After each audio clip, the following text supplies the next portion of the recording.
It's a most wonderful time of the year. Hey, it's Wildcard Wednesday, and it's a double header because we're coming up on Memorial Day weekend. And what better way to kick off the summer than to distill some gorgeous magnolias? Now, these look like they'd rather be anywhere but here.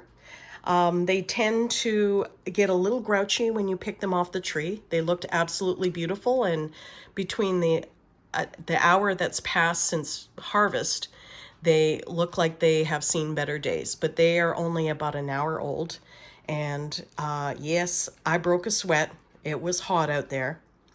So I have no idea how these are going to distill, but it's Wildcard Wednesday, and we got to do it. We just got to try it.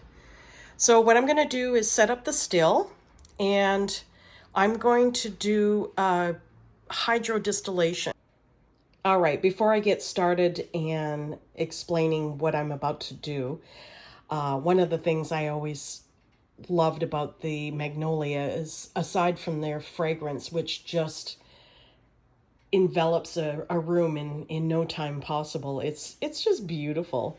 But I love the leaves because they actually look like coffee leaves, and including the ones that yellow and look like they have coffee rust on them, which the coffee rust, given that's, it's not a good thing, but it does remind me of coffee leaves, and you probably noticed I've got some equipment. So, and now I'm wanting an espresso. But okay, let me get back to this. I'm going to process the leaves, which means I'm going to, break them down into small pieces. I'm going to stick them in the belly of the still with the distilled water that I just made today, as well as in the column. And so that would be called a combo, really, because it's a hydro distillation, which is when you add water to the plant material or the flower material, which really shouldn't work. But I did this with the hyacinth, and I'm willing to go down that road again, because this is a 3-liter still, and it allows for this kind of experimentation. And anyway, getting back to the other, then I'm going to also put magnolia flowers, broken up into small pieces.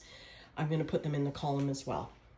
And then I'm going to make sure that the condenser stays super icy. That's going to be my main concern, is to make sure there's always pretty much full amount of ice in the condenser, because we want to cool down the evaporation as quickly as possible and try and retain some of those aroma molecules. So let's see what happens. I'm going to start now. I just wanted to show really quick the magnolia flowers after they've been processed and ready for the still. And as you can see, they're completely offended that they were picked in the first place. They brown super quick. And so it's really imperative that if you're going to try this experiment at home, that you harvest and try and distill within the hour, which is what I'm doing. So to this, I just add my distilled water. And see if we can do this. Ooh, there might be a job for me in the circus. I can do 2 things at once. Okay, so I just fill this to the recommended amount in here, and I'm going to put the still together, and we'll get it running and see what happens from there.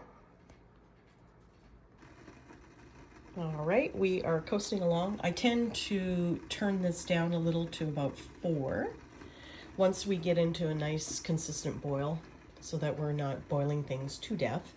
I have the condenser nice and cold, and we are starting to get a beautiful magnolia hydrosol. Very exciting. Ah, yes. Thank you. Thank you, magnolias. We reached the end of the distillation, and we got a pretty nice yield, actually. Nice and milky, so that means there's lots of oil. So this will be a flower that I'm gonna revisit, actually, because this is something that I would like to distill again and do it in a bigger capacity like a 25-liter still, so that I can get some essential oil out of it as well. I think it'd be a nice addition. And I think the leaves need to be distilled too, so anyway, it's just beautiful stuff. Highly recommend you distilling magnolia flowers. If you like the video, please subscribe and leave comments below.